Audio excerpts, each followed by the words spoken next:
Morning, everyone. Welcome to the Monday meeting of the BOCC. Looks like we'll start with building and planning. Good morning, Commissioners. Tracy Jackson, Building and Planning. And I've got Mike and Wayne here with me, Planning Manager and Building Official. I thought Kathy would be here to do financials, so I guess we'll move along until she comes. She ran the numbers last week, so Yeah. we've got those. Anyways, we are looking favorable so far year to date. I gave the board our monthly month-end numbers from March. And all the numbers are up a little bit on the planning side, building side. They're a little bit down, but the revenue is there. So we are still seeing people at our counter constantly. Our staff consultations continue to be utilized, which is nice. They can find out some of the hurdles they may be up against and or what they can or can't do with their property that they want to do. So we are seeing lots of those continue to come in the door and those requests, which is really nice. Kind of put them on a path forward. You want to do your financials? She does, and here's the, okay. And what, oh, here, I'll let her do no, I'll let you do it. You want to sit here? Okay.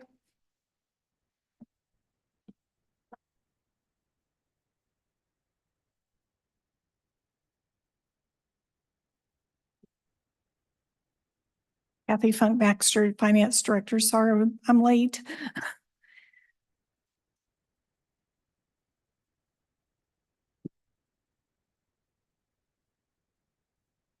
We're going to try the clicker, right? Okay, so building and planning, this is through 3 months of the current year. That's what year-to-date actuals on the revenue show. And then the variance, the little arrow indicators are telling you compared to this time last month, if there's a favorable or an unfavorable variance. For the most part, building and planning, there isn't anything material to report. It's just last year's, prior year, we had more building permits at this time than this year.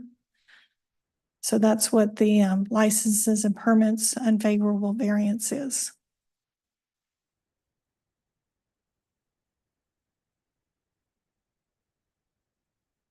So Kathy, if I remember correctly, some of the major planning activities or building and planning activities involve the new box plan, a high dollar single application that then sort of distorts the progress that's happened because a lot of revenue coming in, but only one more permit. I mean, it's not, I'm simplifying it quite a bit, but that's understandable with the kind of industrial cycles that we go through. We'll go years without anything, and then all of a sudden, some big applications. So looking at budget to actuals, for example, for this year and licensing and permits, we're at about 24% of budget. And so that correlates well with having been 3 months into the year. Nothing else is material, doesn't cause concern on the revenues. Oops, I'm trying. Hey, it moved. Did you do it or did you did it? Okay, well then I'll just forget that. So on the expenditure side, we have the expenditures for services, and those it's showing an unfavorable variance, but it's not material. But for 2024 expenditures, all of our internal services expenditures are higher than last year. So that's why that is showing an unfavorable variance, but it's not material. And then, as you can see, we're on track with all of our expenses, of course, because a lot of the services are all billed in January. That's why our expenditures as compared to 2024 budget are a bit higher than just 3 months worth. So. Any questions on building and planning financials?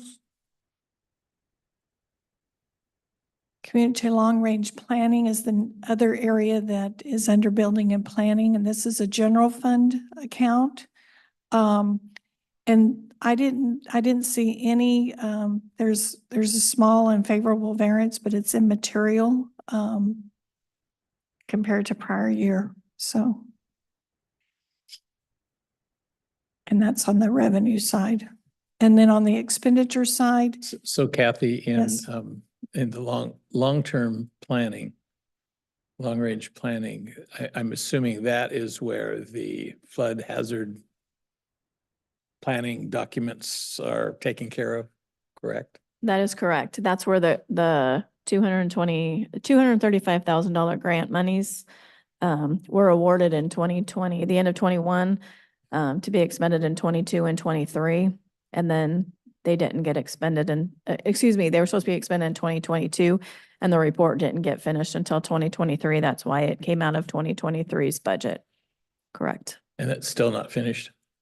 That's the flood hazard mitigation plan that our board has put on the shelf for a bit. And that's chapter 10 climate change that we're still hanging So on for. There's no money to finish it with then? No, the plan is done. The consultant's been paid, but we need board approval for it, and we don't have that yet. So it's still hanging out there. Okay, thank you. and then that's the Department of Ecology grant. Correct. And so, on the expenditures, it's showing a little bit higher than budget, for last year, but that was due to that Department of Ecology grant contract. And that was the only thing to note on this. All the variances are favorable on the expenses right now.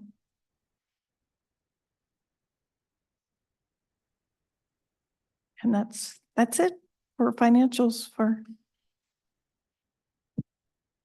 building and planning. So we're maintaining, we kind of hold our own. We do pay for our own people. Almost, if you take the percentages of everybody's time that gets paid out of the general fund, it's almost 4 FTEs that come out of the general fund budget. The rest are all paid out of this, but the enterprise fund, which is the 41601 fund. So we're paying for our own. And then another thing that's on our radar that we're working towards, and we're going to bring it to our Building and Planning Advisory Committee next week, but it is pre-existing roads that we've heard the outcry from our citizens and our members of our BPAC. Pre-existing roads, what do they want to be vested into a, prior to our new standards that private roads will be rolled out to. That I know Public Works, Susan, and they are working on, but we've heard that the pre-existing roads, they want to be vested, and then on platting for short plats and large lots, if we can get some kind of a fire apparatus type road that will service the public in a safe environment and get emergency services to their properties, but without costing the homeowner and or developer a ton of money. We're working on some things to roll out, hopefully at BPAC. So we've heard people complain that, they need a more affordable way to divide their property, especially if they're dividing it for family and or friends. So we're looking at different options and different cost-effective ways. So why are we not applying the fire district's standards for road widths? That's what we're looking to do. I mean, they certainly have standards that they expect. They do. And that's exactly what we're looking to do. Instead of making them so many feet wide for easements for the 20 feet, we're looking to reduce that. So it's more consistent with what they purchased when they bought the property. correct. Okay. Yep. Question. Yes. It's often hard to think of the question when you're moving on over. I'm these stuff. sorry. No. I know you have a it's busy 9 o'clock. It is my fault for trying to digest too much at one time. If I had a 20-acre parcel and it was adjacent to a county road, and I decided I wanted to build quite a distance into my property, and I put in my own driveway, is that the proper classification driveway? You have nothing to say to Yeah. me on that? You can get the road approach permit from Public Works if it's off a county road, Right. and then it's a driveway. And I could do what it could be dirt and potholes and a fire truck can't really get through there, but that's okay. But it's a driveway. Until you start developing it, it's still a driveway. And at what point does that become a development? Well, right now, if it's the third lot triggers a private road, and we're looking at those standards, updating that. Right, but before I did anything in my 20-acre parcel, I had a driveway. Mhm. And now I'm thinking I'm gonna build a second dwelling on the property, and I'm gonna let my one of my children Mhm. have that house. Does that cross any lines? Still a driveway. You're And if I servicing add two another- homes. I beg your pardon? You're servicing two homes, so just still a driveway. Okay, and if I add a third house, do I cross the line? It's all in the family. Currently, it would trigger a private road, but we're fixing those regulations. That's what we're working towards right now. Okay, so does that mean that I might be able to just leave it as a driveway? Possibility, yes. Okay. And we're hoping the answer is we get to the yes. That's what we're fixing. We're getting to the yes. And then, changing topics complete, but emphasis. Two questions. One is tied in. It sounds like you're able to handle the workload you have now with the staff you have now. True? That's correct. Okay. Are you close to being overloaded or? It's getting busy, but we're able to handle it with the staff we currently have. So you don't Yeah. foresee us having to adjust the budget for more staff? No, I'm not requesting that at any time. Okay, and then, we've made a big issue of how long it takes. And you've had to push a ball uphill because their reputation is that you can't get anything through building and planning. Are you collecting statistics that I know, for example, somebody came in, they did the initial consultation, maybe maybe that begins a clock? It can, but a lot of times it's more of what can I do with it before they even, some are very serious about, and the, Heartless, I would hope I could go to you and you'd show me 1,000 spreadsheets, all small, saying, on this date, they came in for a consultation. 3 years later, they came in, and maybe there's an anecdote there that says the laws changed, so they had another consultation.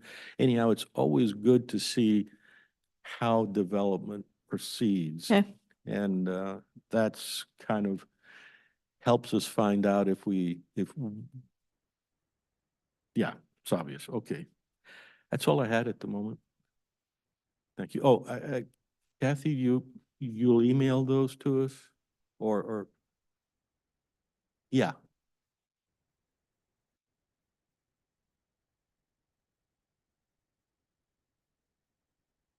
Tracy, I'd like to go back to something that you said a little bit earlier about long-range planning. That we had received a grant, pretty good-sized grant from the state to prepare documents that we haven't finished or approved or sent back to there for approval. Are we at risk of having to pay back that money if we haven't completed the agreement? we've been notified that we possibly will be paying some of that money back if we don't have a finished product. And that's like up to 235,000. 35,000. So we may be in arrears for that.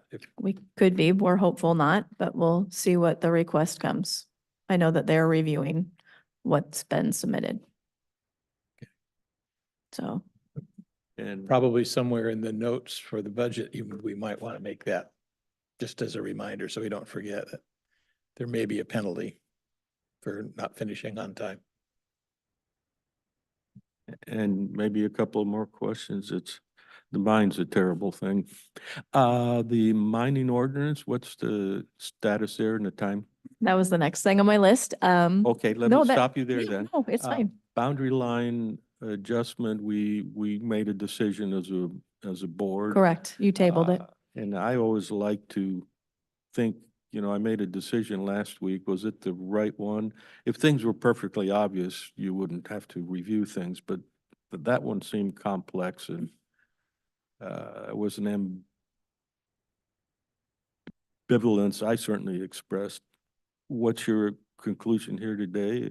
Everything's okay? You good with Answer that? That one. We're fine with it being tabled. I mean, if you're asking, Yeah. if that's the board's choice, yes, we have other ways that we can review those items if they come to the counter for administrative determination without, as a boundary line adjustment. Wayne has kind of a template ready to go for staff, if they came to the counter for that. Okay, good. That's excellent. And do we have any notion that I would like to see title companies have more information than less and be responsible for more. And I know we have nothing to do there, but is there a committee that can meet? I mean, is there a committee that decides what the title companies do? Is there anybody they have on the building, on the BPAC? They're not part of our BPAC. We have two realtors or one from a district representative and one that is a realtor that both have that background.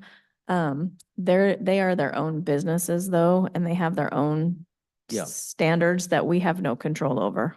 The reason I'm asking might appeal to you is,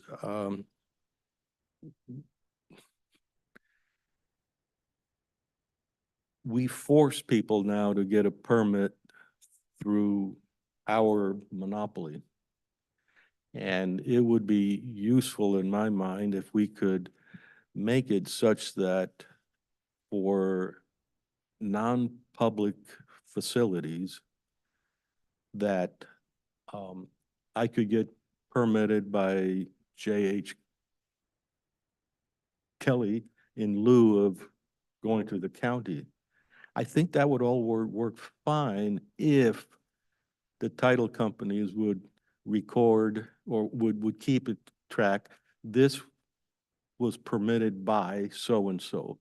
So if I'm a purchaser of a property, I'm going to look there and I'm going to see who permitted the property. I might go and talk to the owner and find out the property wasn't permitted, and I should still be able to consummate the transaction and not be forced, mandated to do something. The argument about who's going to insure me and all that is a different story there, but insurers start to get, they're fairly smart. If there's a dollar they can make out of that, they will follow. It's a long push, and I probably won't be alive if that ever were to come about, but it allows us to get the best of the world because we have competition for the permitting. One of the things we have when the government does the permitting, they don't guarantee anything. While the other engineering companies, if they do the permitting, they're on the hook. And that's another benefit. I believe there was a county that actually did that because they got behind. I want to say Snohomish, but don't hold me to that. Because they got behind, so they allowed one of the local engineering firms to, as they did up the deals, to give the permits, and it seemed to, I don't recall that they had any issue with it, so I don't disagree with that. Pushing the title companies to do some of that stuff would probably be a little bit difficult, but I agree with it. It would be difficult, just Yeah. a goal, and if it ever happens, good. Yeah. Yeah. You'd be taking money out of your own pocket though. In what way? We pay for our own staff.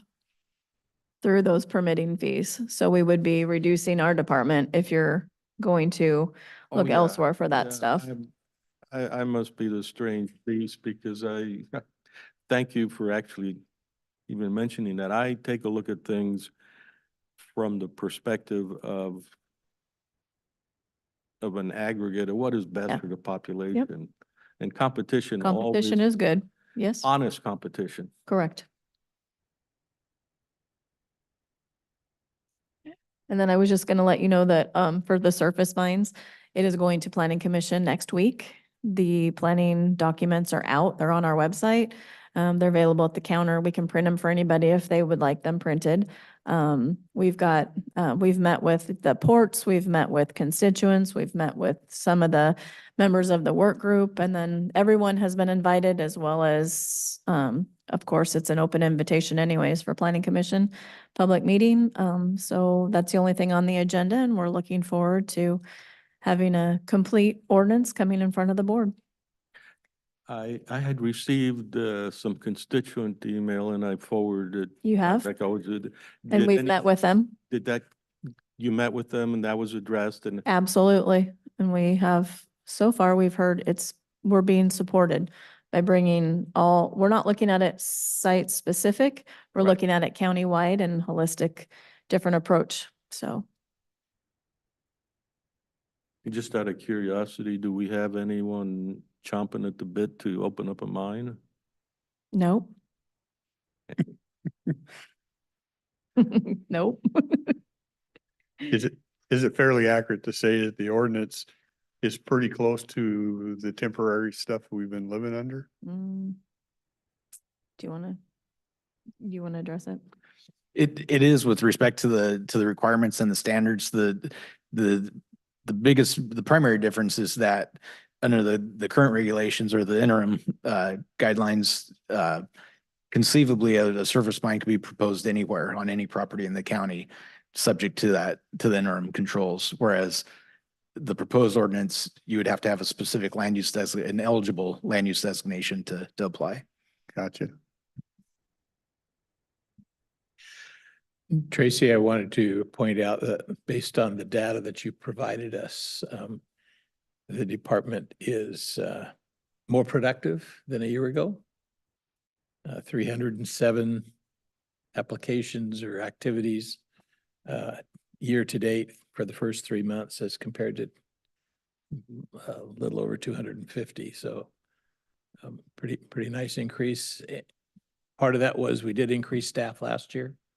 Filled vacancies, I think, finally got positions covered. We have filled vacancies, but we've actually had a 3.5% or 3.5 positions back. Not filled. We're running a little lean. However, I believe we're more efficient.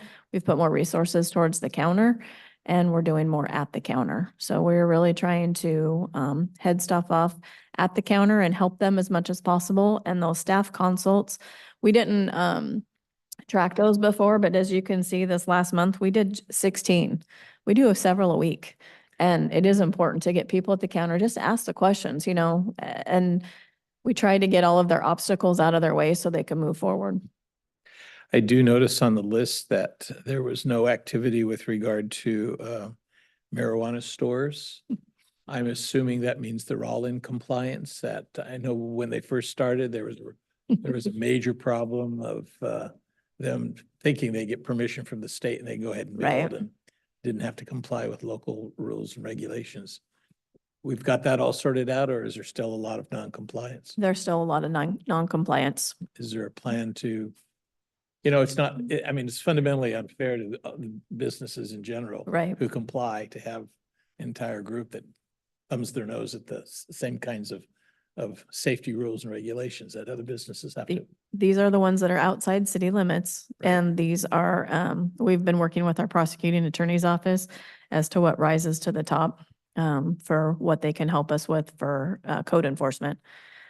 And I know they've got some movement around over there and then a new person that they're getting up to speed. So we're utilizing the new person as our code enforcement liaison. And so we had a meeting with him, I believe it was a month ago-ish, don't quote me on that, but about a month ago. And kind of like this fire life safety stuff that kind of rose to the top and what we really need to address with the code enforcement issue. And then the marijuana stores are on there. And so if the board wants to push the PA's office for that, we would welcome it, that there's other people that are occupying unsafe buildings that are more important at this time that have rose to the top. We don't want somebody to get hurt. Thank you. Some additional questions? Hmm? On the sheet? Yeah. What is an innocent purchaser? It's where, somebody segs up their property and then they divide it and it becomes a non-conforming lot. And then they try to get a building permit and become an innocent purchaser because it wasn't divided properly. And then they move the boundary line adjustments and then they've got weird configured lots, if I'm saying all this right. They basically have a non-conforming lot that they're trying to build against. So who is innocent? The one who did the lot split? No. It's really intended for relief to a third party. So say somebody were, as Tracy's example, say somebody were to divide their property illegally, meaning not subject to the short plat ordinance or otherwise. And then subsequently years down the road or even months, that property is then sold to somebody else that had nothing to do with the original division or okay. conveyance, and they're at the counter And looking that for new some fellow relief. is called the innocent Correct. purchaser. Okay, the next one is a little more complicated. SEPA determination, we had discussed several times, increasing the minimum time between when SEPA responses are, and there's a 2-week, there's a window of 2 weeks to get SEPA responses. We wanted to make that a month, but in consultation with our legal, it became clear that that's probably not what we should do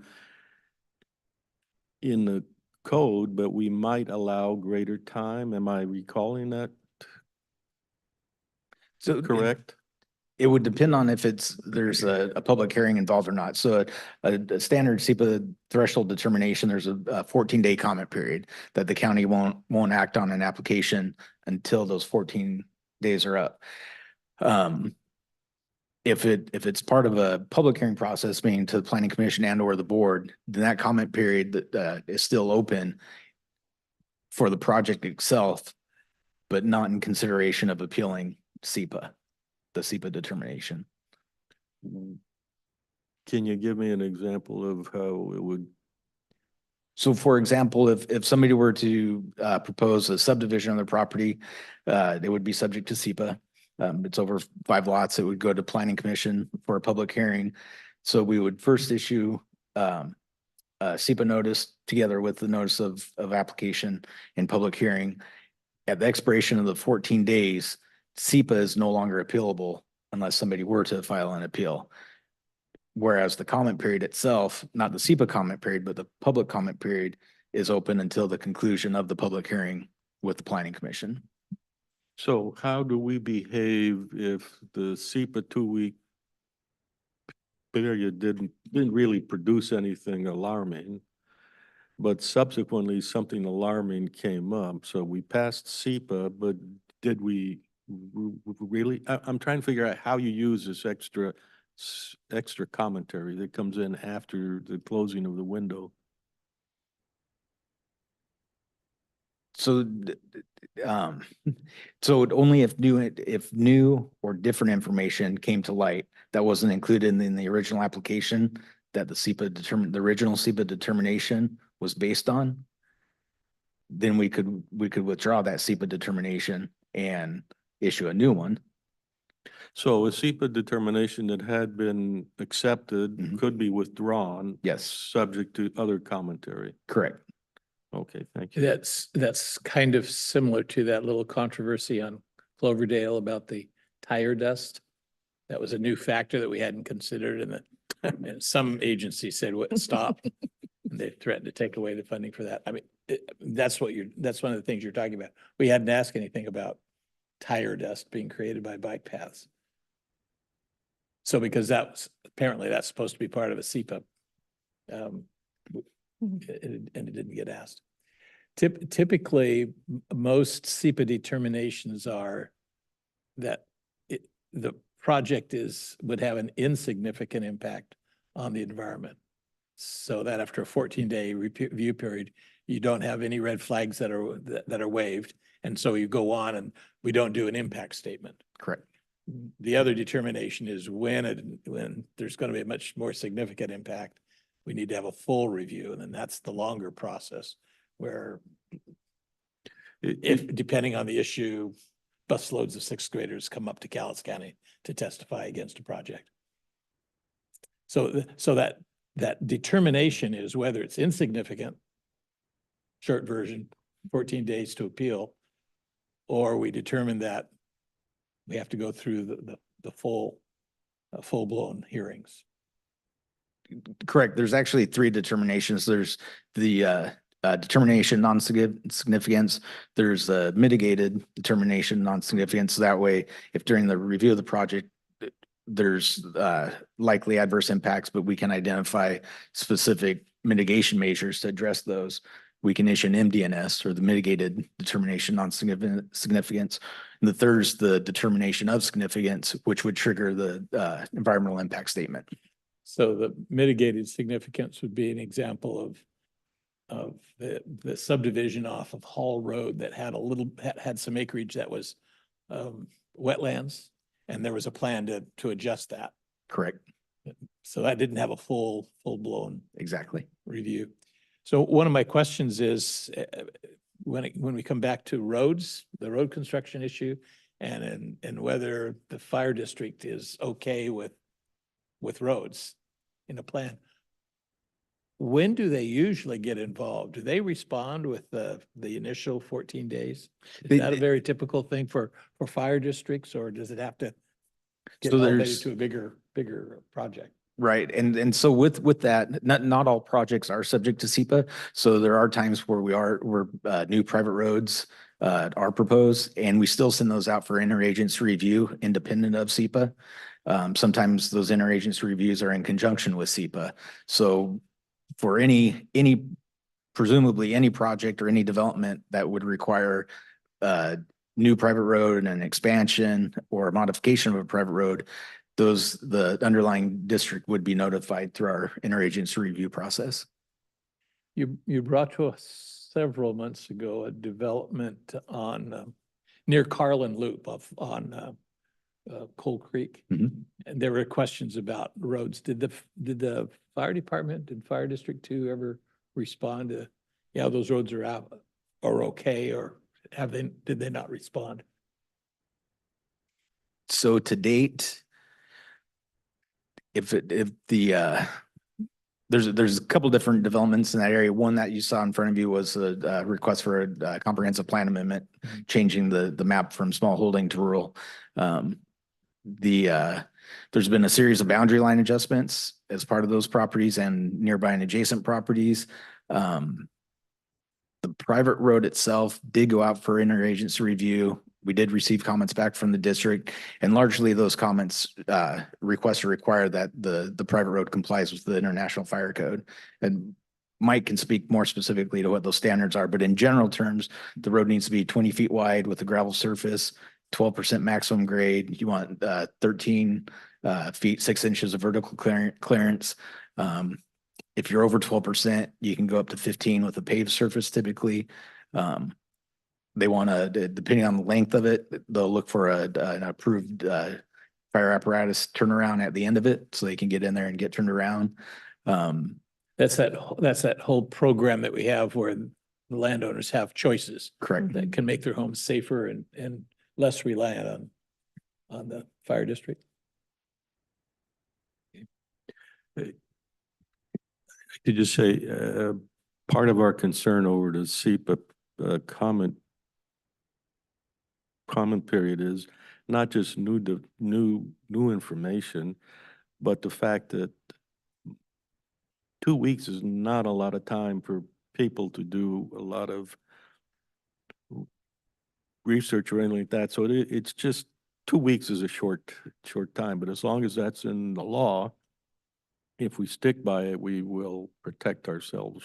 And I'm glad with your responses that we will actually be able to apply common sense across the board.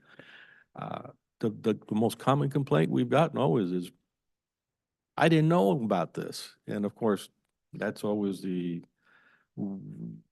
recourse for everybody who's complaining. So you have to measure that in terms of numbers.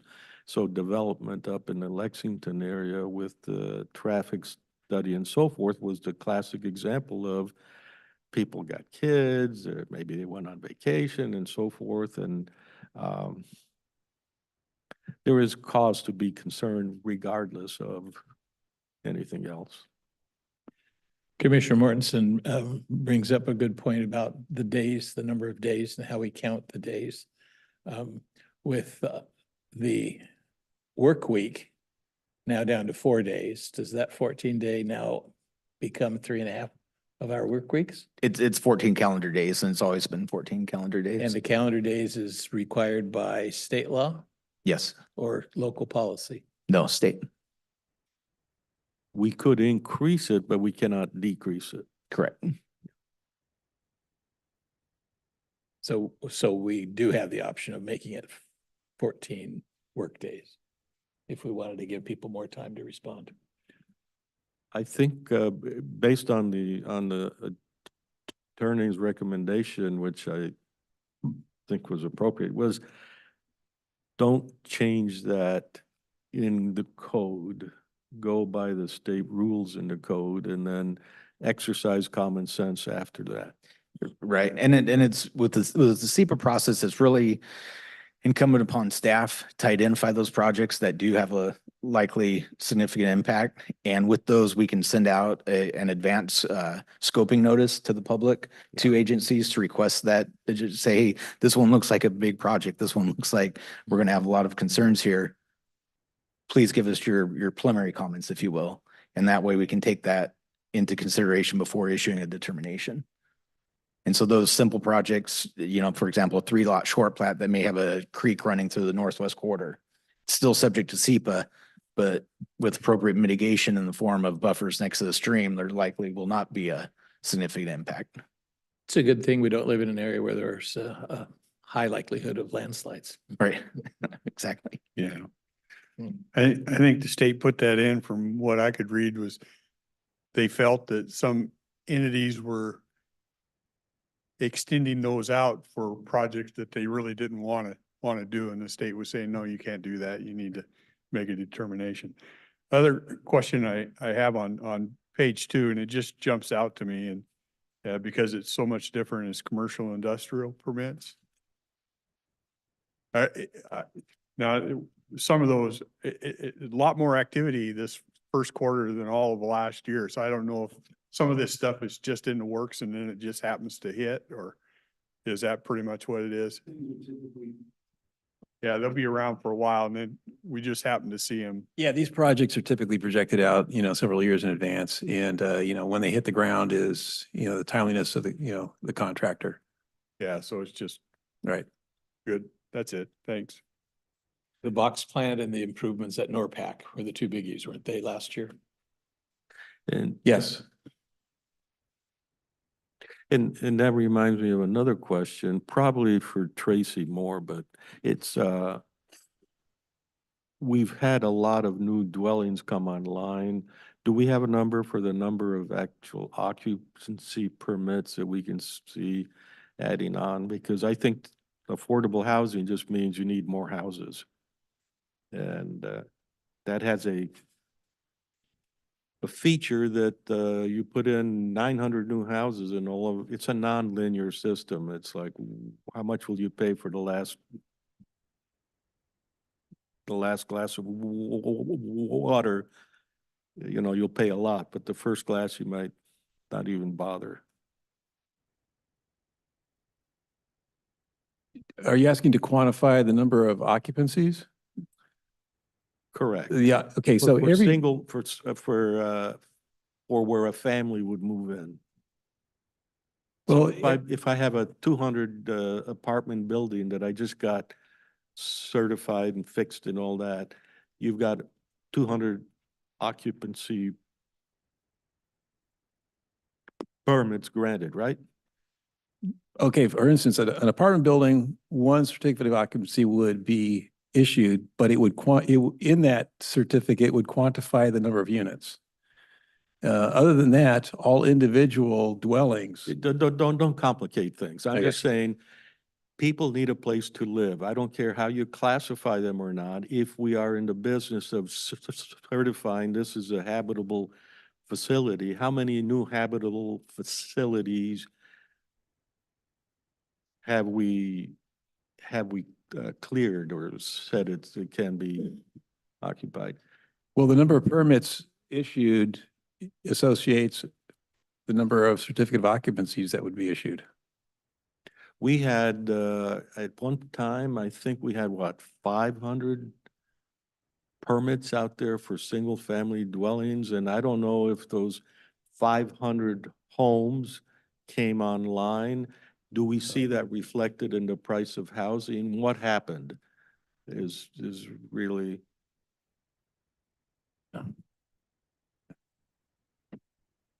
A function of, I'm not sure I understand. If you're talking about the function of the number of houses constructed and the value of it in the marketplace, I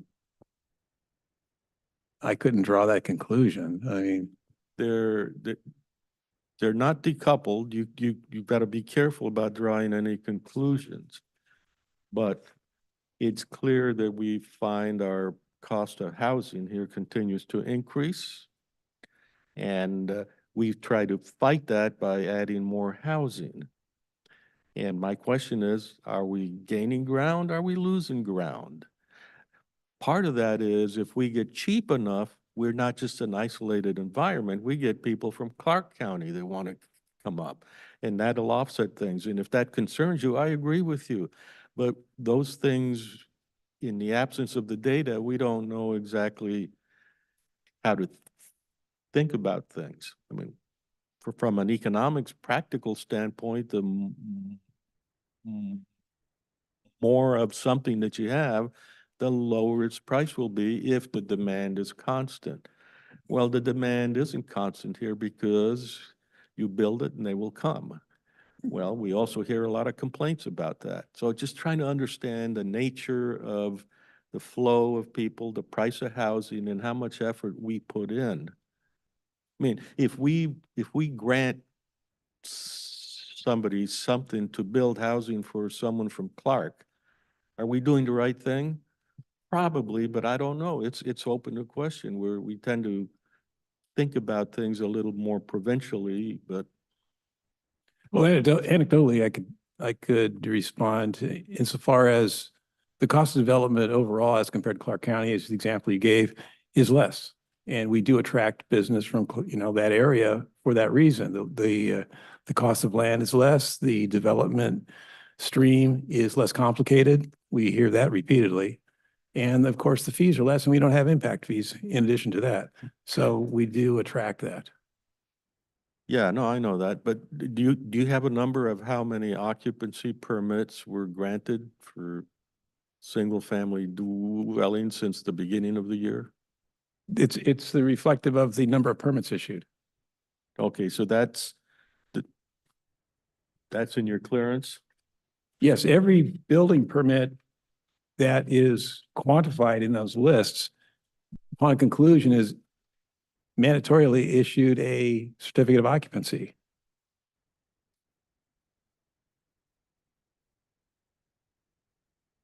I mean, if you like, we could add a column to this of certificate of occupancies issued on a month-by-month basis. I mean, you would see a correlation between the two. There'd be something of a delay. When I first got here, I bought a house that had no occupancy permit on it. There's probably nothing you can do about that, but I'm just saying it's really nice to see the number that is the culmination of the effort. Certainly, that's once upon a time, that was probably more normal. that a building would achieve completion and be occupied without a certificate of occupancy. Not so much anymore. We do have those that delay because they're building the house out of pocket. And, there's ways to navigate them through the process and get them to the conclusion. But ultimately, a C of O is issued, Okay. and we're mindful of that. So I will admit I'm prone to ask for things that are really hard to come by, that's okay. but you were perfectly good to push back. Good enough.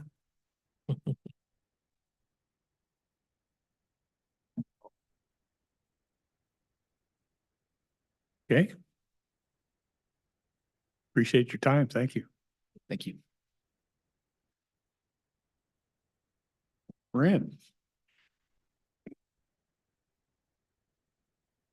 See, now Marin knows her occupancy quite well.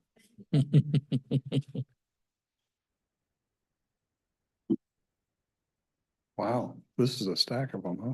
I know. Thank you. That includes your building and planning. Oh, okay. Ren has a few accounts, huh?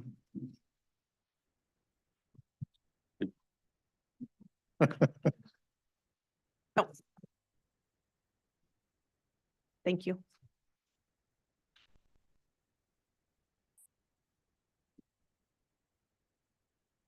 Okay, Kathy Funk Baxter, Finance Director, and we'll try the clicker again. So corrections has several actual funds or budgets that they monitor and prepare. The first one you have is offender services. I'm sorry, I may not have them in the order that the slides are showing. And so offender services does not bring in a lot of revenue, but so far this year for the 3 months, there isn't anything material to report.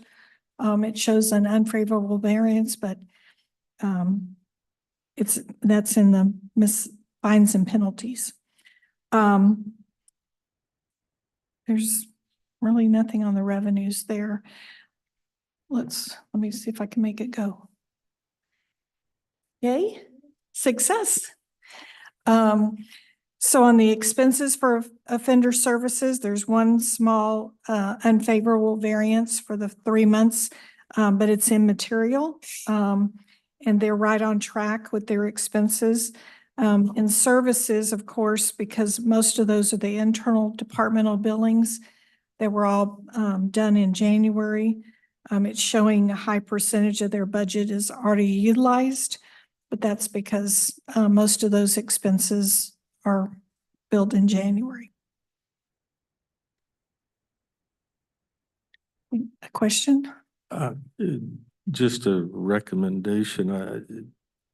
When I look at this, I struggle to try and find on the first page, is this revenue or is this expense? And it's in a one word, that little green line. Yeah, one little green, so maybe make it more If there were prominent. somewhere to identify in the page, both the revenue and the expenditure Okay. We can do that. in big, right? Okay, the next one that we'll go over, I see it. the next one in this line is jail concessions. This is very minor as far as revenues for jail concessions. And there's nothing material off on this one for the first 3 months. And then the expenses are a correlation of the revenues where they purchase items for resale.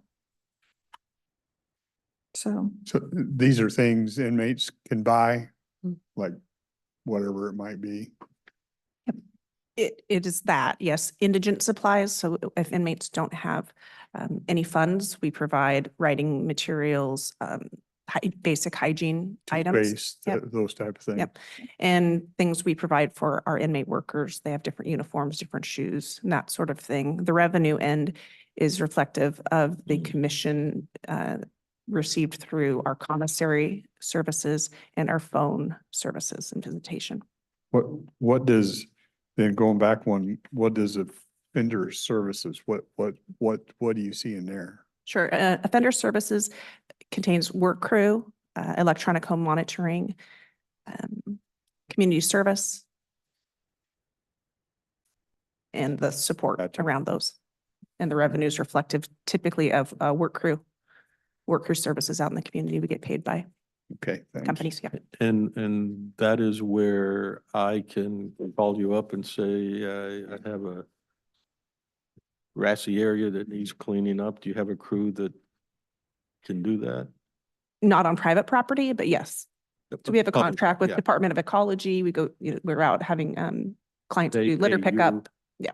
And they pay you or us, and then the inmates do not get paid. That's correct. Thank you. And it's currently all out of custody for work crew. We've not been able to restart in custody. I'm hopeful that we'll be able to do that this year. So it's out of custody clients that have been ordered through typically district court ordered community service or work crew. How are we doing on that? What's the general consensus? Is that a thing that the inmates and the public do like? I would think so, but. Yes. It's an opportunity for people to, if they have fines through district court, the judges will sometimes order them to do that in lieu of the fine. So I think it's helpful for people that way. It is a popular program when we have it for in custody, and I think the community likes to see people out working. So Is that something you would like to see expanded? I would like to see in custody restarted. That is really our next step there. And a lot of that just has to do with, they have to have separate housing in the jail. And our population needs, as you all know, have changed pretty dramatically since pre-COVID. So we're still kind of working out how to shuffle people around to free up space to allow that to restart. We were also waiting for the courts to kind of return to normal. We didn't have anybody that would have been appropriate for a number of years because misdemeanants and low-level criminals were not being held in custody. And you're obviously not going to put dangerous people on a crew that's leaving the jail each day. When you send a crew out, how many COs do you need? We have work crew officers for that. They're in the offender services budget. They're not the COs. Are they as expensive or as trained as the COs? No, it's a separate, they're not required to be certified. They're not required to go to the academy. It's a separate program. If I look at your staffing, do I find that individual category there and the number? There are 2 work crew officers in the offender services budget. There were 3. We had one that went to another position in the department, and I have not requested to refill that post-COVID because I don't think our numbers have justified it, but they may very well So if you expanded, you'd want to add the 3rd back, yes. Okay, thank Marin, on the concessions, I'm assuming that there is a little bit of a lag time between when the purchases are made and by the time we get the profits back, I guess, what they share with us. Yeah. So for Yes. example, the bar graph shows our revenues 62%, 63% of last year's. Now that might be natural in the months following the holiday season. I'm guessing maybe more purchases. I'm not sure. But the first 3 months show very little activity in expenses. purchasing. So is there something going on where inmates are not accessing the concessions and phone stuff? No, the revenue is generated through our contracts so we receive that money from outside companies through our contracts for phone services and commissary services. The expenditures are for internal purchases for inside the jail, for supplies we need, for inmate worker programs and indigent supplies. So it might just be a timing issue that we had enough from last year that we haven't had the need to build that back up yet. Okay, thanks. Let's see if it's gonna go. Oops. Okay, the next one is jail. And this is by far the largest revenue and expenditure budget. So this one, there isn't any really material variances. There's a couple that are showing unfavorable, but they're not material. And then the only other thing to note on this is that other financing sources is where the jail is billing out for a reimbursement from the behavioral health tax. And that did not occur in the first 3 months yet. They're just setting up to get those started. So.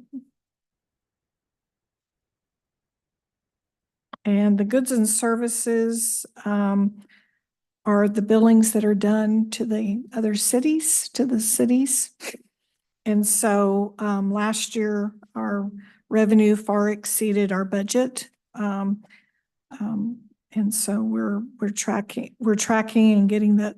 I think the budget is, we increased the budget a little bit this year to compensate for that. So. That's reflecting the shift of drug possession charges from felony to gross misdemeanor, which means the city's Yes. had a lot more to pay. That occurred mid-year last year, I believe. Longview launched that in July, and the rest of the cities came on in August. I heard. Oh, yes, me too. They let us know. Yes, Yeah. It's kind of like, well, welcome to the club. We've been paying that all along. all right. I'm trying to make it move. So question, Yes. the goods and services, what are the components in there? That's Without looking at the line items, I'm assuming the goods and services are the billings we do to Yes. each of the local jurisdictions to hold their misdemeanors. That's what's in there. And then the Yes. other financing sources are, it's for the behavioral health tax, the mental health The one tax. you okay, That's the thank you. reimbursement line. yeah.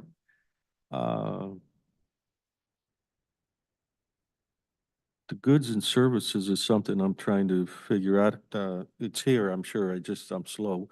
How are we doing compared to pre-Blake and then transition? I'm assuming we're past transitioning to a Blake thing, although that's changing a little bit. I'm not sure I fully understand your question, but I'll try. Yeah. So the cities are booking more people than they did, I believe, in 2019. So the cities pay a per day rate for any misdemeanors they book into jail. That's what the goods and services are going to capture. So that dipped dramatically with during COVID with booking restrictions and everything that was going on. But I believe what we're seeing will continue to trend this way. I was conservative in the revenue estimates for this year because I know the cities also have budget constraints, and that'll factor into how many people they book sometimes. So I don't think we've seen it fully level out yet, but I believe we're getting there. So overall, compared to last year, it's up. Yes, it's up. I know prior to COVID, there was a certain amount of angst by the municipalities about paying and all that. Is that still an ongoing thing?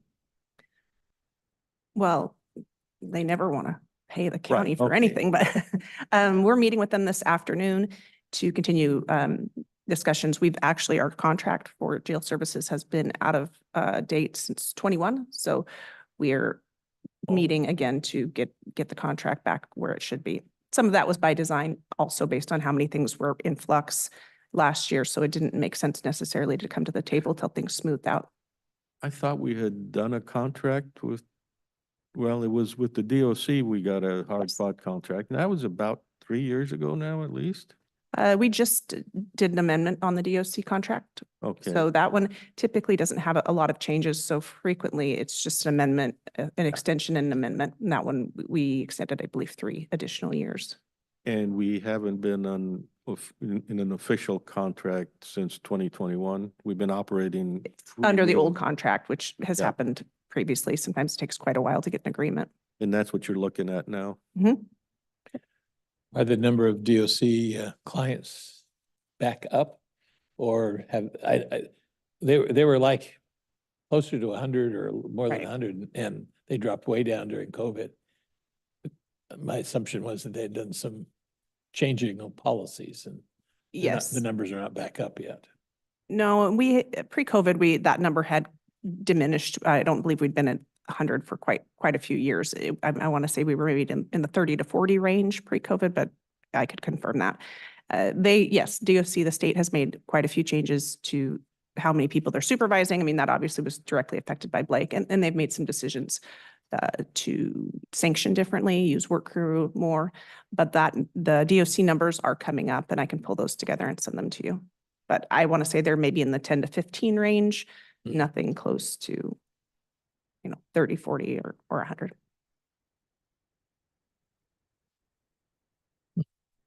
On the expenditure side for jail, the expenses, there isn't any, everything is a favorable variance for the first 3 months of the year. We're tracking right on with our personnel expenses, which is by far our largest expenditure area. And then our services, most of those costs there are your medical services for the jail. And so those will be coming in all during the year. The internal services charges are also in that line, and they've already been billed out in January. So that's where it's 34% of budget. It's a little over what I would expect it to be, but that's because most of the billings were done in January. So there isn't really anything unusual on their expenditures so And far. internal services are like IT. IT, risk Yeah. insurance So they get hit In hard in Jan- the first quarter. in the and then- first quarter. then, yeah. So the 18% personnel costs is below where it should be. It should be Yes, closer to a but there's- quarter, but Yeah, so the second payroll for the month of March will post this week, and it will be dated as March, but as pulling these datas as of April 3rd, Yeah. it's not in there yet. So it's a little bit, Plus you're down quite a few people, aren't you? Yes, we are. We're down, I believe 7 positions right now, which Yeah. is a lot. Are- Yeah. The overtime obviously comes up, but not to the level. are we down over last year? I thought we'd been down for quite some time, yeah. So we lost another officer to police department recently. So that was we've had 2 go to law enforcement in one at the end of last year and one early this year. So it's a continual struggle. And as you know, we've been struggling with recruiting as well, and the number of applicants that we are getting. And I have some numbers I put together that I'll hand out before I go today. You make up for all that with overtime. Yes, that's correct. We have strict mandatory minimums. So if we need 15 people and 3 are gone, 3 people have to cover that with overtime. On the balance, is that viewed more negatively or positively by your officers? I mean, some of them want overtime and some don't. It's viewed positively until they get forced to take overtime.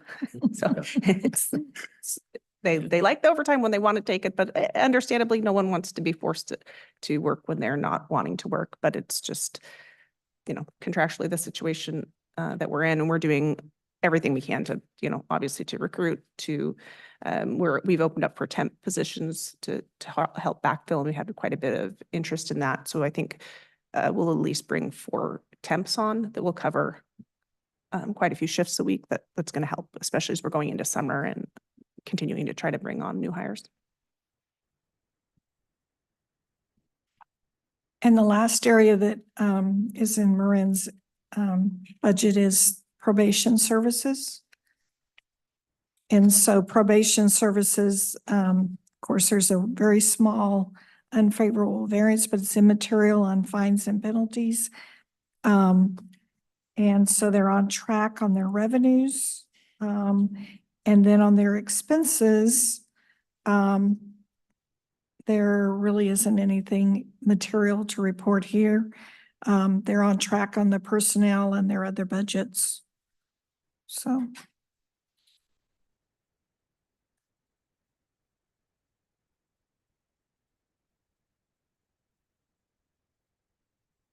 And now I'll turn it over to Marin.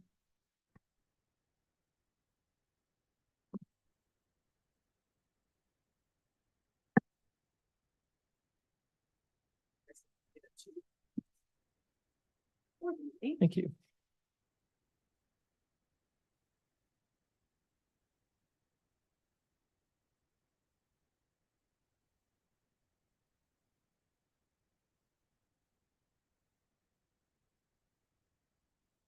So on the subject of recruiting and retention, I put together some numbers. I was curious myself. So I put together some numbers. That first chart shows people leaving the department and how they left. Term is obviously termination, retire, obviously, resign to law enforcement, relocate, just a typical resignation. Probation, PROB is they didn't make probation. So we brought them on and they failed to meet our requirements in the first year. We have the ability to send them on their way if it's not working. And the last bar is the total. The second chart shows the number of applicants we receive a month by year, as opposed to the number of new hires by year. And just it's not, so the total number of hires you'll see is 29 and the total number of people leaving is 30. But understand that going into 2019, we weren't at full staff. So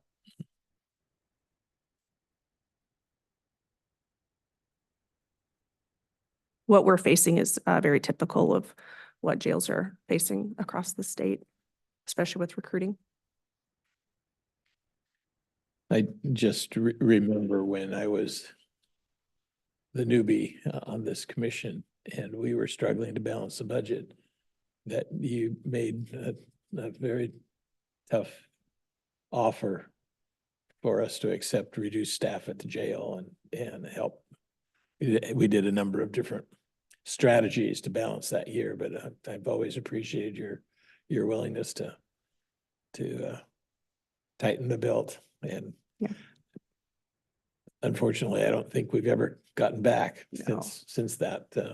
I believe we decline. cut 13 corrections officers positions between 08 and 13. Yeah. We added back 4 of those, and then I reduced 2 during COVID as our census was down. So we've added back 2 of the positions we cut between 08 and 13. We were operating 2 facilities, so some of that makes sense too. And of course, that means a lot of overtime. Because you still have 24/7 operations, so. Right. With that, when we reduce staffing, though, we're reducing minimums too. Mhm. So it's not, you know what I'm saying? Our minimums, when we had 13 more officers, were higher than they are today. Right.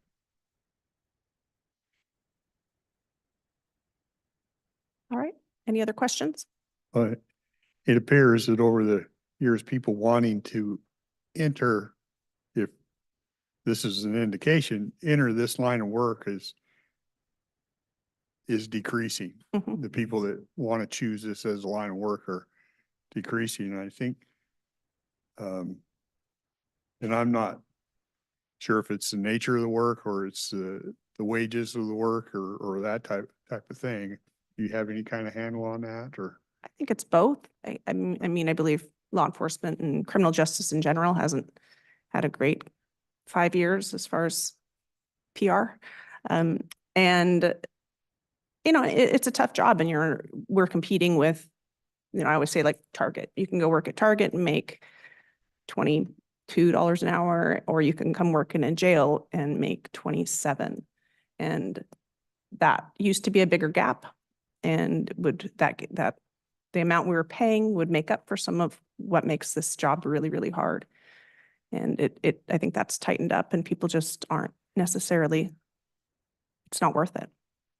So we have a contract. Obviously, we're in negotiations with our corrections officers, and I'm hopeful that if we pass this contract, it'll help with retention. That appears to have worked in other counties in the state of Washington. From other counties. Your chart would suggest that something must have happened between 2019 and 2020. Yeah. And I think the part of that, of course, the seriousness of COVID and all that changed for the workforce in general. But I think there were the riots and that put law enforcement in general into much less favorable light that we're still suffering the impacts from. Yes, that's correct. All right, anything else? Thank you. Thank you.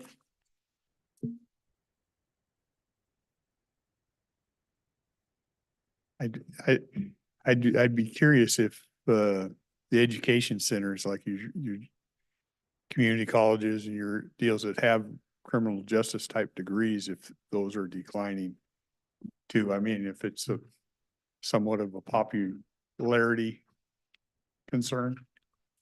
I had gone and spoke at the criminal justice classes at LCC in years past, and I was asked to do it, I believe, last year, and there were 4 people in that class. 4. As opposed to a full class in years past. So, yeah, Gotcha. yes, I think the answer is yes. Okay, thanks.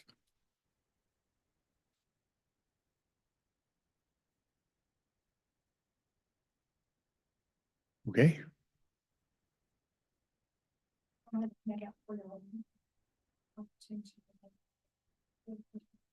You got a presentation?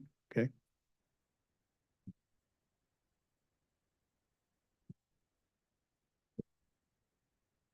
Okay, this is financial management. This is pretty much an overview of the largest departments, largest funds that we have.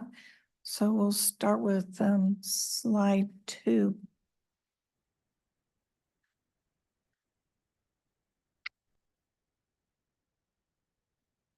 One more back. Oh, no. Oh. Okay, right there. Okay, so I had previously presented this slide with some estimates, estimating the accruals and things like that. So this is more, we're getting closer to final for 2023. So I thought I'd give you another update. On the general fund, it's showing that our revenues were a little over 63 million, but our expenditures were 66 million. And so we had a slight deficit of 2.4 million. About 1.5 of that has to do with the transfer out to the budget stabilization fund. It had, I think it was intended to happen in 2022, but it didn't, and it happened in 2023. So that's part of that 2.4 deficit. Our road fund is showing opposite, 2.5 surplus over revenues over expenses. Our health fund is showing a 1.3, almost 1.4 million deficit over revenues. And then our building and planning fund, as we talked about earlier, they're pretty much pay for their own way. And so their revenues came in very close to their expenses, almost break even. What's in health fund? Health fund, Is that like, or are we talking our health insurance? Our no, benefits, or no, this is totally different? this is our health fund being Health and Human Services, the area under Carol. And a lot of stuff they do is on reimbursement, right? They get a budget Right. from the state and then they reimburse, So some of the so seeing some of the deficit there is expenditures not may have, always- yeah, some of the expenditures may have come in 23 versus So I can do a little more research for you on that one. So we learned several weeks ago that there was quite a bit of the foundational, but whatever they call it, public health, that is assigned to Cowlitz County. It's budgeted in Cowlitz County, but we don't spend it. And so how do we account for the transfers back to the state? Is that what that third? Yeah, I'll have to look at that. I know that there was a change in how they did some of their recording, showing it as a reduction, either you show it as a reduction of revenue or you show it as an return money as an expenditure. So I'll have to look at that to get back to you because I'm not. Because we I'm don't not spend a prepared. whole lot of general fund dollars in the No, health we do department, not. so. We do not. Mm-mm. So I'll do a little research. Actually, I had a little star on it on my, Yeah, that one just funds a little different than you would Right. normally think, so. and pretty much most of the adjustments are in on the revenue side for the year end. And that's why I decided to give you another update of the numbers for 23. There'll still be some movement because they're still making, they haven't finished all of their final review of the financials and everything. So they're still making some small tweaks, but most of the majority of the adjustments are in, particularly on the revenue side. The next one is just at a A glance. question on that slide. Yes, sure. If I look at the of the road fund, 2.5 million in surplus, I guess you'd call it. How would I see that manifested in the ending fund balance of, Yes. Yeah. Mhm. and the same way with the health fund, I had thought that if there were no other extenuating circumstances, I would say the health department, in that case, we were paying in from the general fund 1.3 million. They don't have a subsidy from the general fund on the health fund. They had some, they probably had fund balance, Okay, so their own fund balance.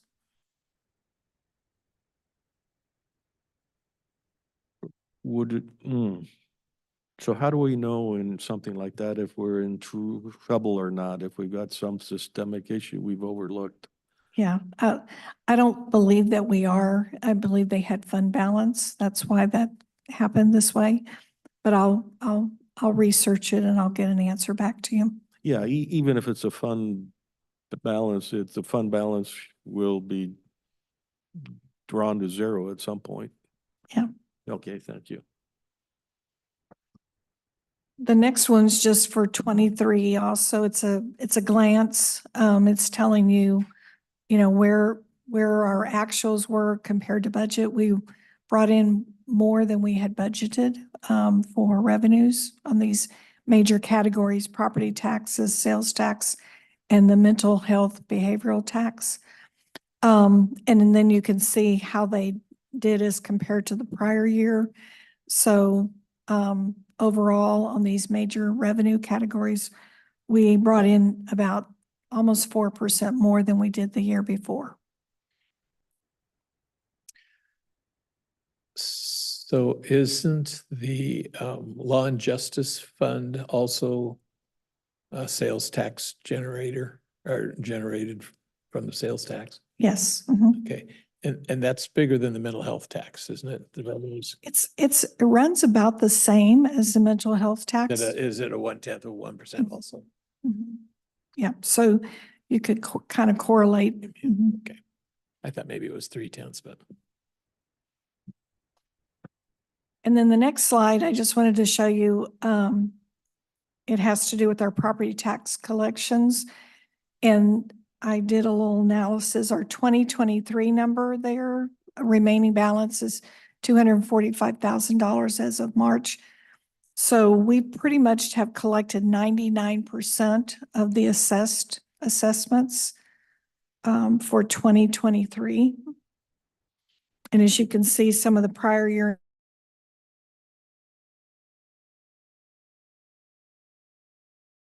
assessments. And then right now, this was as of March 31st, and property taxes were due here at the beginning of April. So that April, those collections will be much larger than what they are year to date receipts or 1.4 million. Next slide. So then this is just a little snapshot of the first 3 months of the year, 24 versus 23. And so we are in some cases doing a little bit better than we were at this point last year. But one of the things that I pulled last minute before I came in was it pulled our sales tax revenues that were dispersed in the month of March, and they're really the January sales tax numbers. And so I'm a little concerned. They're 16% less than prior year for the month of January. So that's one month. Those are from January, or are they 2 months early? So it'd be November. No, I pulled the March numbers because I can't get, That's 2 I months can't lag. get 2 month lag. I can't get the January earnings until March. And so I just pulled them. It was showing me that they're 16% less than the prior year. We came in at about 784,000, and prior year was a little over 900,000. My hunch is two factors. Cold weather kept people home. We had about 10 days of pretty unseasonably cold weather. And the impact of increased minimum wage, driving the prices in fast foods and those kinds of purchases that people are not buying anymore. And, sales tax is a bunch of that as well. So I'm going to do a little drill. I didn't have the opportunity to do any drill into it and look at some of the major sales tax payers. The one major source of sales tax revenue for this community is sales tax on car sales, vehicle sales. And the dealers used to have state contracts that fund a lot of sales tax our way. But every time we ratchet up the sales tax by 10%, their margin for keeping those contracts disappears. And I remember at one time, I don't know if this is now, but the Clarions also have dealerships now. Their taxes are a little bit less, so they play the game where they process the sales and to take advantage of lower taxes elsewhere. So it's one of those interesting things that happens. 1/10 of 1% doesn't seem like it's much, but for contract sales, it's huge. I'm going to do a little bit more research into it, but I don't like to see double-digit decline. But we also had, you can notice, general funds revenue for the 3 months is actually higher than it was last year at this time.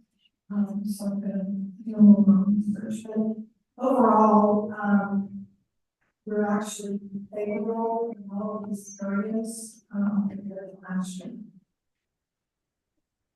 Which is for the sales tax, they're not coming through, right? Yeah, I want us to be on, I want us to be a trend of the quarterly month. So, However, it is. yeah.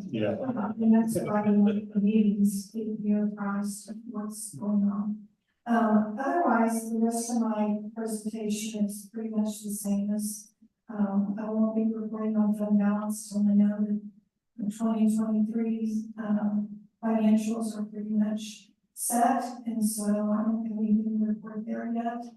And then projects that we're still in process on second projects.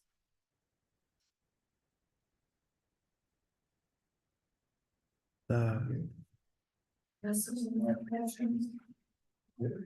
Is it, would it be useful to also track for us the rental income from? The Sarah USB is not plugged in. Is it plugged into I that? think that's. But that budget.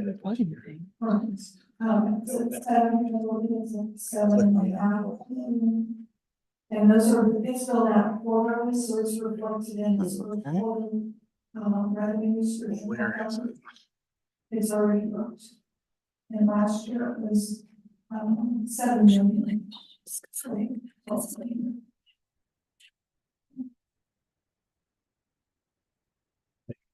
That's budget that authorizes us to spend more. For the previous year, it's based on an overall picture, we have total revenues. You know, it's gonna shout. But that's gotta be constantly monitored. That's this change. Hearing us.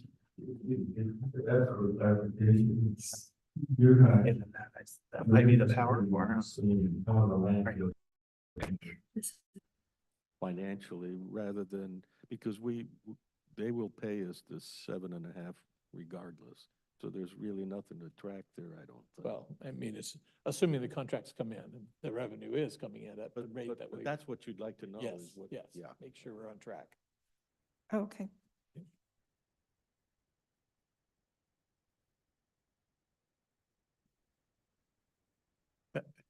That's what we're trying Oh. to fix. I just learned that Zoom isn't, our audio isn't going out to Zoom for whatever reason, but anyway, Anything else for me?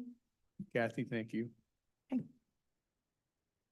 If we'll get into agenda review, and I see Public Works at top of the list.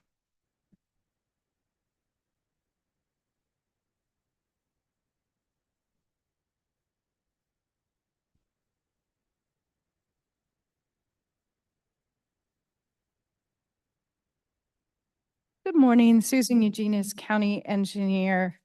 We have just a few items on this week's agenda, a number of consent items, and then a hearing.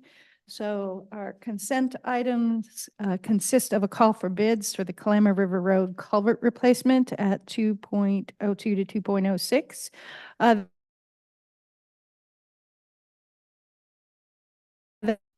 Plus, we have a aggressive chip seal. Decision to go out for bid to get that one completed. We also have a warranty deed for a parcel on South Cloverdale and the certification form for Crab that was signed by myself, the chairman, the sheriff, and the auditor. Thank you, Sean, for whispering in my ear the words I was forgetting. I had names and titles all mixed together. So that's just way my Monday is going today. So those are our consent items. We also have our public hearing for declaring vehicles and equipment surplus, which we went through that list on Wednesday, and Sean is here in case you had any additional questions on that before tomorrow.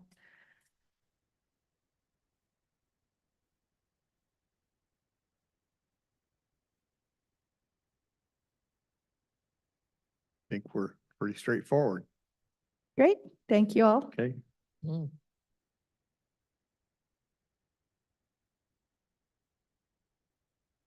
I see on my list the auditor, but I'm not aware of anything on here.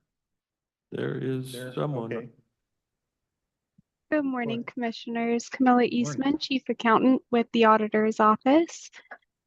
For you this morning, I have one of our consent agenda items. It is a ARPA subrecipient agreement.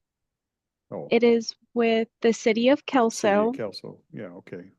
Yes, this was workshopped on January 31st. We received it signed back last week, so we have it in front of you for consent tomorrow.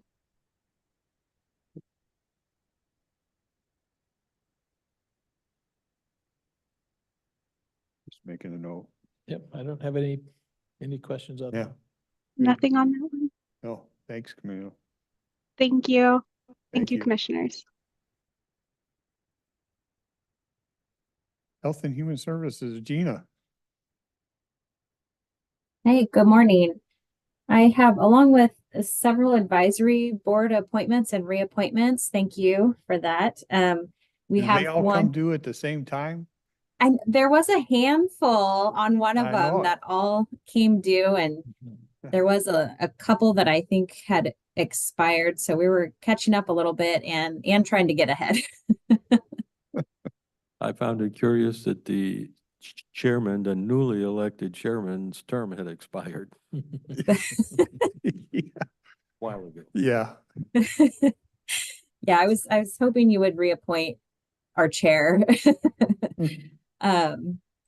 Yes, so we have all of those on the agenda tomorrow. We also have one contract on the motion item agenda with Housing Opportunities of Southwest Washington. This is for the services at the Phoenix House that was previously with Cowlitz Family Health Center. I did talk to Hoswell last week, and they plan to have someone attend the meeting tomorrow so they can talk a little bit about the services and the program over there as well. So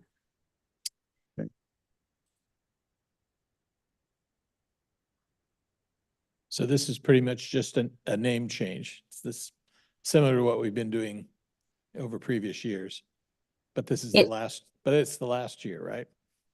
Because we're, you know, the tax has expired as of last week, right? well, this is coming from document recording fees. Oh, okay.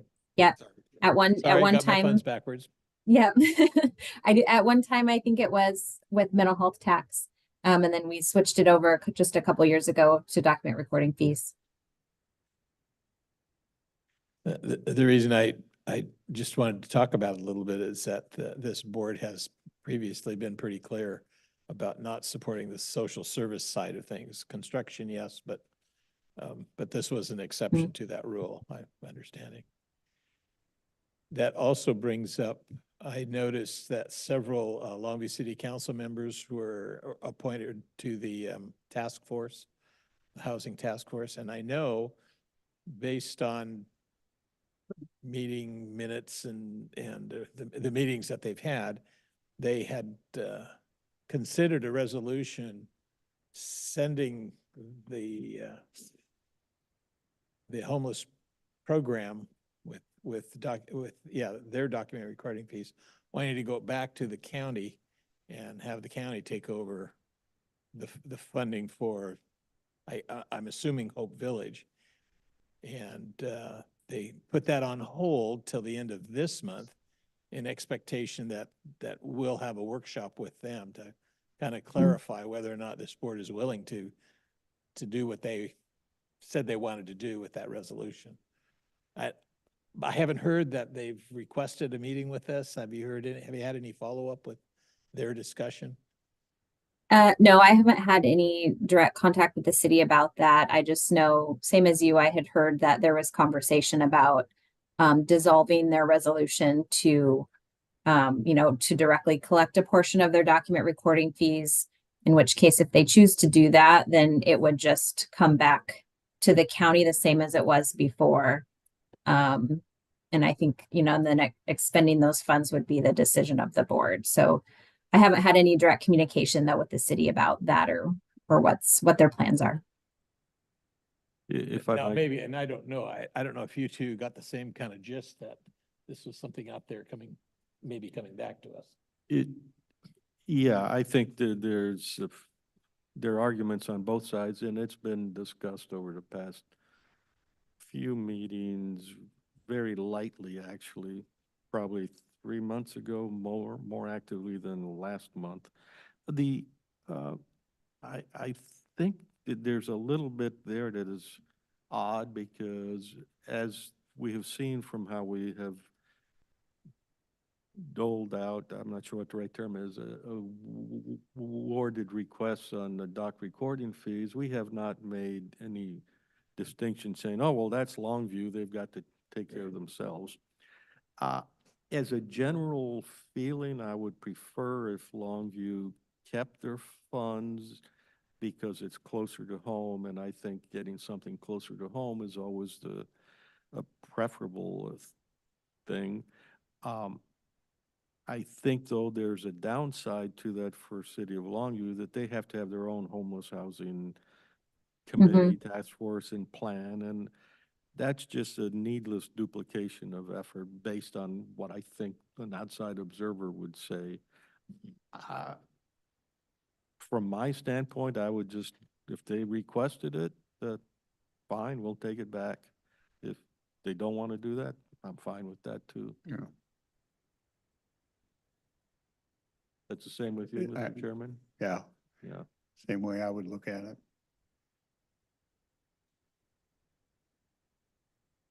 Yep. Okay, well, I will be back tomorrow, and as I mentioned, Hoswell plans to be there with a representative so they can talk a little bit more about their services Good. at Phoenix House. I know this is a continuation of existing, but we're also, I think before it was around 88. Mhm. I know there's a little bit of an increase there, and I think that was kind of the reasons for having Hoswell to come in and chat about it, what they were gonna do different. Yes, yep, they are planning to do that, yep. I'm not sure when the right time to ask. I'm curious about Habitat for Humanity, where that Mhm. sits. Where it sits. So I've been in some communication with them. I need to reach back out. I think where we left it was, they were gonna gather some additional information and we were gonna maybe come back and revisit the board. So I'll connect with them and see where we're at. And that was a proposal to help them purchase land, right? Well, I think Um, they were a little bit unclear what they wanted to do. And I think we were asking them, kind of define what you want to do with it and then come back. But you're right, that was one of the things they were talking about. mhm. Yep, I'll circle back with them and see where we're at. I think we were pretty positive at the leverage that the dock recording fees would have on something. It just seemed like the right thing all the way around. Yeah, no, I agree. We just, Although we don't have quite as much left over in the kitty, do we? I mean, No, but- we've worked it down now. No, but we're gonna take another look at our 1406 funding, the affordable housing funding too. We can see what we have there as well. okay, Thanks. thank you, Gina. Refresh my memory, 1406 is how much of a sales tax bump or? Oh, I forget exactly how much. It's the one that we reclaim a portion of the state sales tax for Yeah. affordable housing. I can't remember off the top of my head exactly what the percentage is. I think the city of Longview also partakes in that, right? Yes, I believe so. Was that rate 0.4%, something like that? No, Yeah, it's- I don't it's know. Much less than a tenth. Yeah. So it's less than the normal tenth. It's less than the 0.09 too, I think. Yeah, and it does have a cap on it, so it will collect and then when it gets to a certain point, then it stops for the year and then it'll pick back up at the new fiscal year. So it is kind of different. So we're gonna get a good idea of what we have there currently, and we might be able to consider that as well. Can I make a snide remark? That's the state saying, we'll give you some money, but wait, that's too much. Actually, it's their way of saying, no, we prefer to give it to the big population states, counties. Yeah, We'll tolerate you, smaller counties. yeah, true. And that's Just just, I saying. kept my mouth shut. Okay, that's all I have. See you tomorrow. Okay, thanks, Gina. I had human resources on here. There, Jessica's here. Oh, she is here. You were kind of hiding behind there. I didn't see you.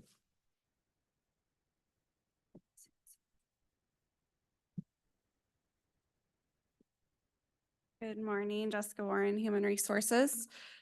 I have my second to last contract on the agenda for tomorrow morning, the Sheriff's Specialist Guild. It's a 3-year bargaining agreement from January 1st, 2024 to December 31st, 2026. The agreement covers 15 employees in law enforcement records, as well as clerical support positions within the Sheriff's Office.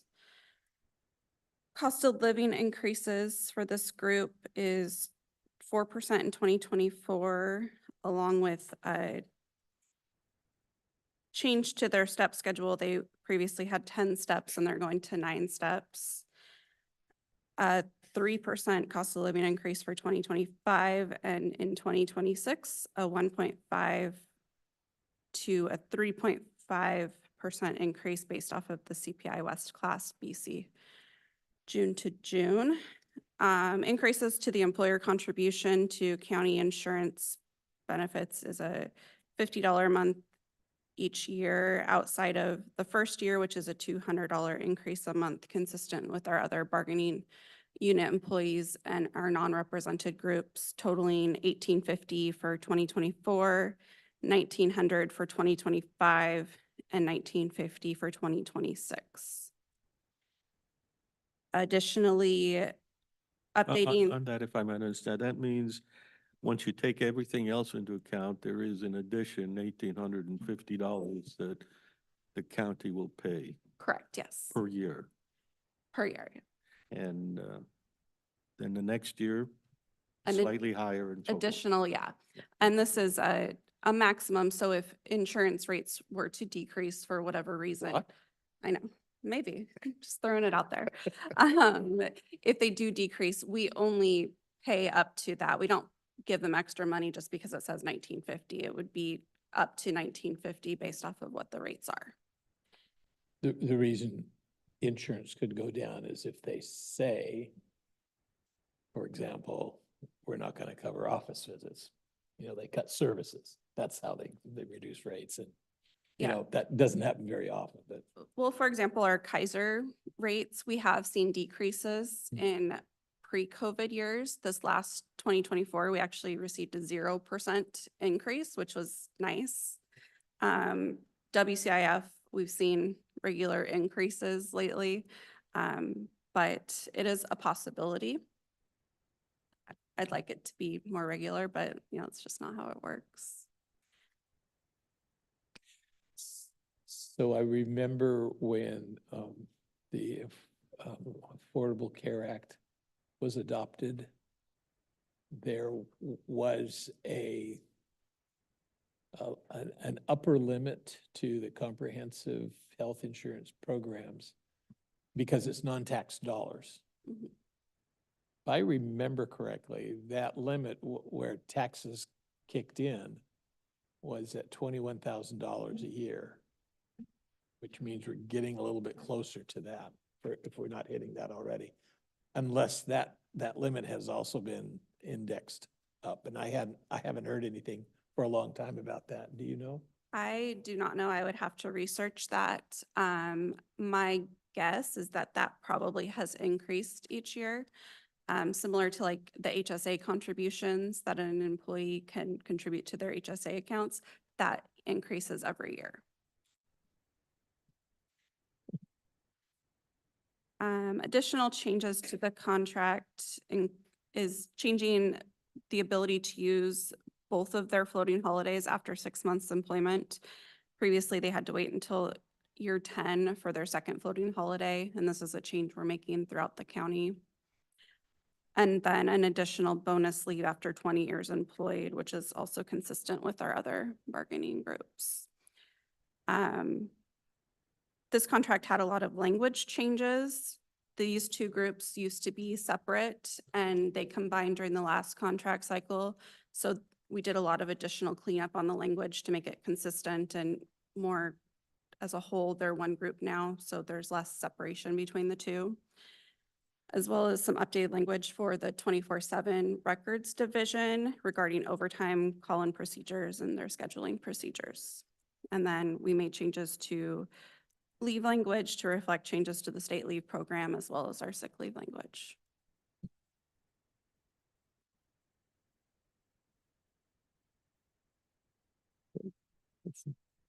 One more to go after this? One more, we have the corrections officers. That's our last for 2024, and I believe we're really, really close on that one. So hopefully When I'll that be one's back. done, soon. is it a party in HR? Yeah, more like a nap. I will have to admit, it has gone, I think, more smoothly this past year with your efforts than I Yeah. can remember since I joined the commission. So kudos to you and I appreciate that. and to the leadership of the unions that there's got to be a certain level of collaboration and mutual trust on both sides that negotiations can be as positive. Yeah. Of course, we are spending a lot more too, but you know. that'll- You only had 6 to negotiate or more Yeah, than that? 6 to negotiate. Only 6. This year, at the end of the year, we'll start negotiating with our correction sergeants, but I only have one group for 2025, so that'll be a much lighter fall for me than this Yeah. past fall. You have any other questions for me? Okay, No. thank you. Do you have anything for the 11th? I do have 2 requests to fill. No executive sessions or anything? No executive sessions. Since you're here, you want it doesn't involve anybody else? Nope. Okay, then we can take them if we're done, yeah. Okay.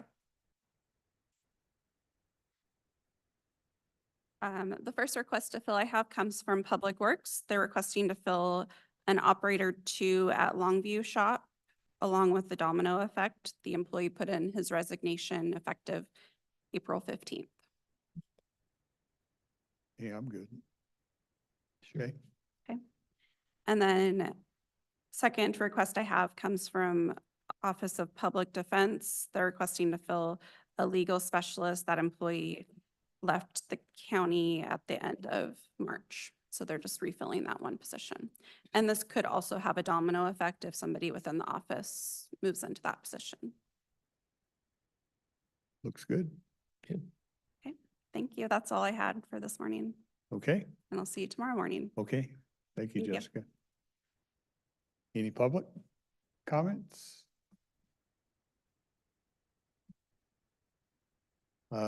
One miscellaneous, I don't know if you've gotten through your emails, the one you asked for more clarity on, the Right. opioid.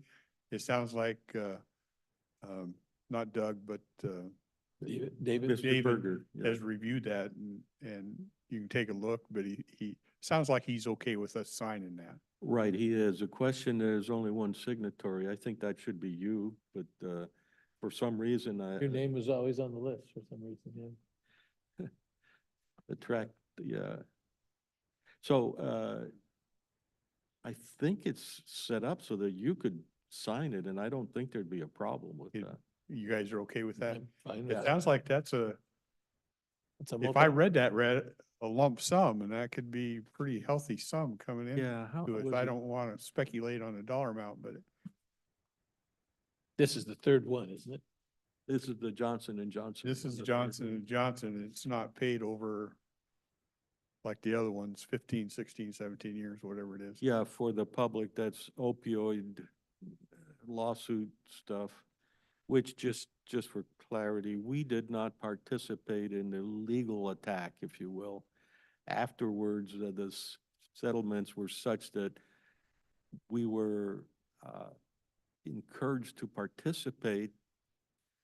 And my view primarily was if we did not participate, we stood a chance of invalidating the agreements they came up with, which means that all these entities would be exposed again through all, and the lawyers would have liked that.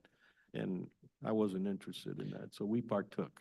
With the exception of this lump sum, I think the other two have a combined annual Right. income of around $300,000, Yeah, for the next- 50, something like that, For. for which we're supposed It's to develop 17 years?